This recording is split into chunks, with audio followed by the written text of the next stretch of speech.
ఏంటి repeated offences MLAs అంటే మంత్రులు ఎమ్మెల్యేల మీద పట్టు సడులుతోందా?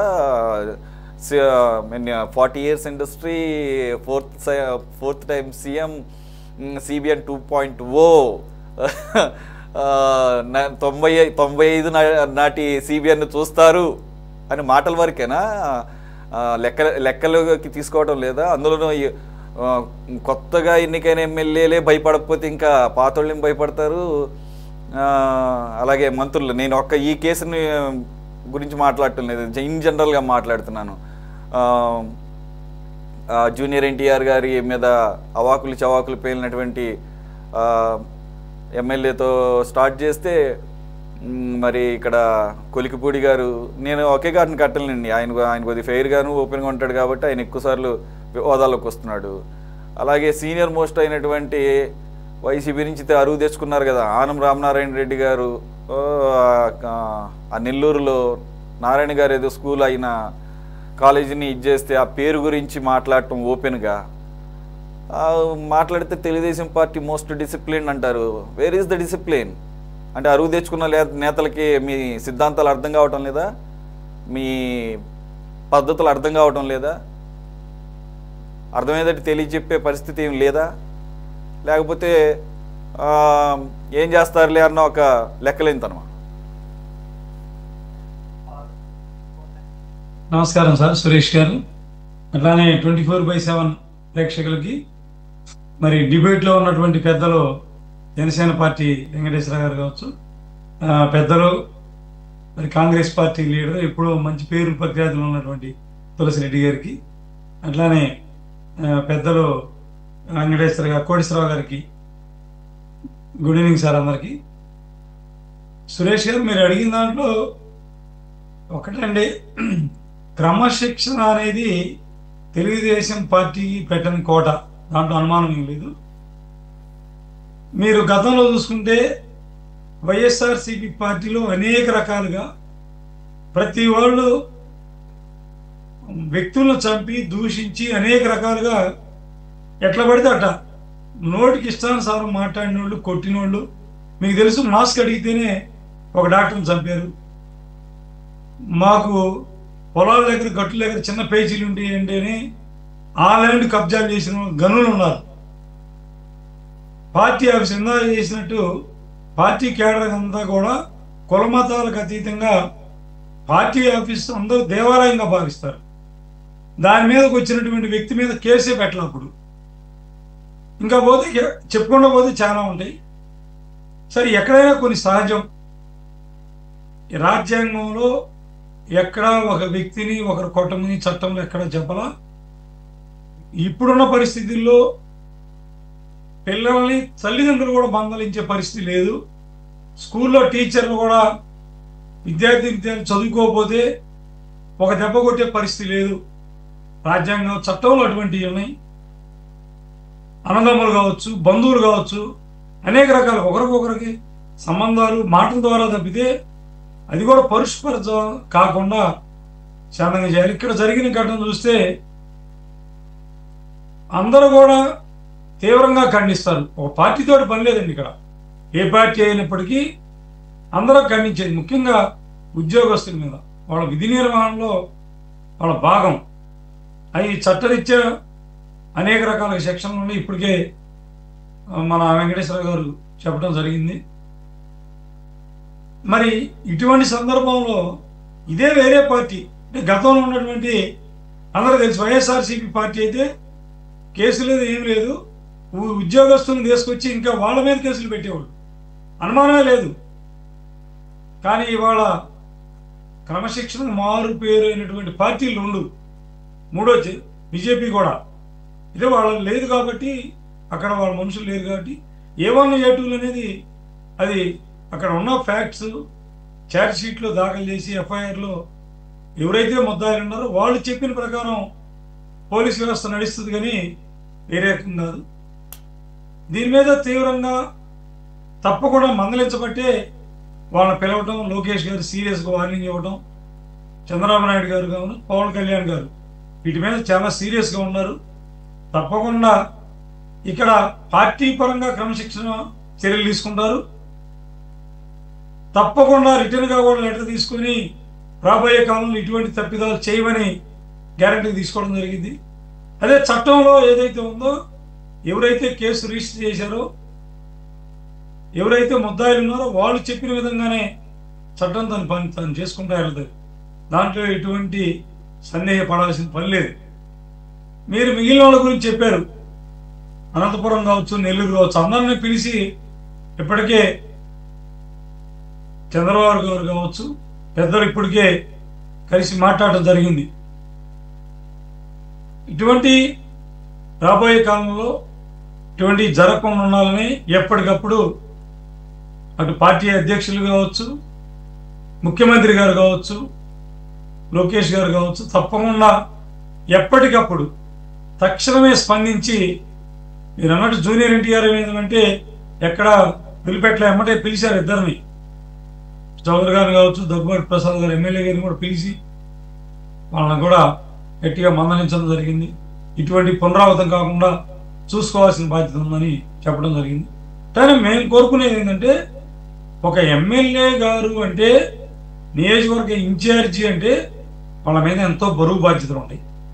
ఆ నియోజకవర్గంలో ఉన్నటువంటి ఓటర్లు కాదండి, ఒక ఓటరే కాదు, అక్కడున్న ప్రజలందరూ కూడా తమ సొంత మనుషుల్లాగా చూసుకొని సౌమ్యంగా వాళ్ళతోటి మాట్లాడి వాళ్ళకి కావలసిన పనులు చేయాలి.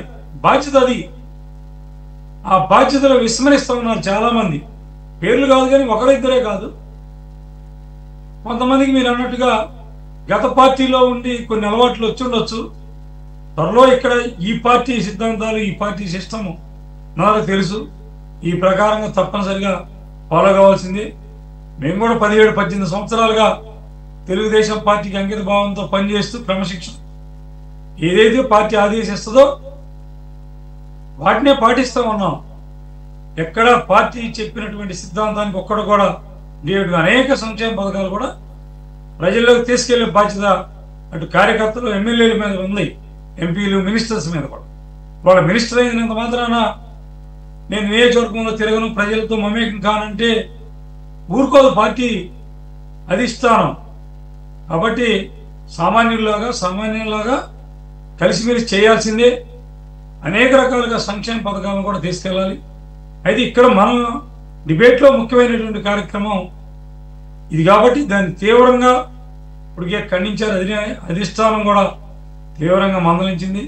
ముమ్మాటికి కాదు, 100కి 1000% తప్పే. అది ఎవరు చేసినప్పటికీ తప్పే.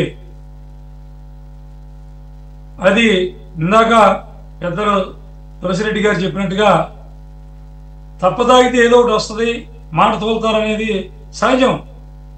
మామూలుగా జనరల్గా సహజంగా 4 మాటలు మాట్లాడి తాగితే 10 మాటలు వస్తాయి. ఆ 10 మాటలు ఏం మాట్లాడతారో కూడా తెలియని పరిస్థితిలో కొంతమంది ఉంటారు ఎక్కువసేపు. అది తాగి బజారుకు వచ్చి ఉద్యోగస్తులను బంధించి, ఇంకా ముఖ్యంగా అక్కడ ఏంటంటే అండి, అందరూ గమనించాల్సిన విషయం, శిఖరం చెక్ పోస్ట్ దగ్గర శ్రీశైలం పెద్దలు చెప్పినట్టుగా అది మహాశివుని ఇలవేల్పు. అక్కడ శ్రీశైలం అంటే ప్రపంచంలోనే తెలియనటువంటి వాళ్ళు లేరు. కోట్లాది మంది భక్తులు ప్రతి సంవత్సరం దర్శనం చేసుకొని ఆ స్వామివారి యొక్క కృపకు పాత్రులు కావాలని, అమ్మవారి గారి ఆశీస్సులు ఉండాలని. దాంతోపాటు ఇంకొకటి అందరికీ తెలుసు, శ్రీశైలం ప్రాజెక్ట్ ఆ విశిష్టత కూడా తెలుసుకోవాలి. అక్కడ ఎట్లా పవర్ జనరేట్ అయింది ప్రాజెక్టు, అవన్నీ అనేక రకాలుగా. రెండోది ప్రశాంతంగా స్వామివారిని దర్శనం చేసుకుందామని వీళ్ళు ఎక్కువ. మరి ఫారెస్ట్లో ఉంది, అది ఫారెస్ట్ చెక్ పోస్ట్ ఉంది, వాళ్ళ ఉద్యోగ నిర్వహణ వాళ్ళ బాధ్యత. అటువంటిది స్వయాన దేవుడి దగ్గరికి వెళ్ళినటువంటి ఈ మిగిలిన ఎమ్మెల్యేలు, వాళ్ళ బృందం కావచ్చు, జనసేన పార్టీ ఇన్ఛార్జ్ అశోక్ గారు కావచ్చు, ఆ పవిత్ర స్థలంలో ఎంతో భక్తిభావాలతో ఉండాల్సినటువంటి వ్యక్తులు అన్నీ మర్చిపోయి వాళ్ళని దూషించడం, విపరీతంగా నోటికి ఇష్టం ఇచ్చినట్టు వాళ్ళని కొట్టడం అనేది దుశ్చర్య. సమాజం మొత్తం కూడా ఖండిస్తూ ఉంది. రాబోయే కాలంలో ఇటువంటి జరగకుండా అటు పార్టీ తరఫున కావచ్చు, లీగల్ కావచ్చు, తప్పకుండా వారి మీద చర్యలు తెలియజేసుకుంటూ. శ్రీనివాసరావు గారు, లిక్కర్ అనేది ఓకే, కొంత దాని ఎఫెక్ట్ ఉన్నా కానీ అక్కడ ఆయన ఏం ఒక్కడే లేడు. అక్కడ ఆయన వెనకాల ఒక గ్యాంగ్ ఉంది. 2, అదేదో కాకతాళీయంగా లేదంటే నిక్ ఆఫ్ ది మూమెంట్లో సహనం కోల్పోయి చేసినటువంటి వ్యవహారమే కాదు అక్కడ. ఆ తర్వాత ఒక దెబ్బ అటు ఇటో లేదంటే కనుక ఒక వాగ్వాదం జరగడం, తోపులాట, అంతవరకు అయితే ఓకే. అట్లా కాదు అక్కడ జరిగింది. దాని తర్వాత వాళ్ళని వ్యాన్లో ఎక్కించుకొని వెళ్ళి శ్రీశైలం అక్కడ ఉన్నటువంటి ఒక గెస్ట్ హౌస్కి తీసుకువెళ్ళి ఒక 4 గంటల పాటు వేధించడం అంటే ఏంటది? అదేమన్నా కాకతాళీయంగా అప్పటికప్పుడు ఆవేశపూరితంగా జరిగింది కాదు. అది మమ్మల్ని ఎదిరిస్తే ఇలాగ ఉంటుంది అని చెప్పేసి దాన్ని ఏమంటారు, ఒక గ్యాంగ్స్టర్ లాగా చేసినటువంటి వ్యవహారంగా తీసుకోవాలి. కాబట్టి దీన్ని లైటర్ వీన్లో కనుక తీసుకెళ్దామని చూస్తే మాత్రం కుదరదు. 2, ఆయన మీద అనేక రకాలైన ఆరోపణలు ఉన్నాయి. మరొక థియరీ కూడా వినపడుతోంది. బుడ్డా రాజశేఖర్ రెడ్డి ఎలక్షన్స్లో గెలిచిన దగ్గర నుంచి కూడా ఆయన అనేక అక్రమాలకు పాల్పడుతున్నాడని, ఇసుక దందా, లిక్కర్ బిజినెస్ల్లో వాటాలు, అలాగే బెల్ట్ షాపుల్లో వాటాలు, అలాగే గ్రావెల్ అక్రమ తవ్వకం. గతంలో గ్రావెల్ అడవి నుంచి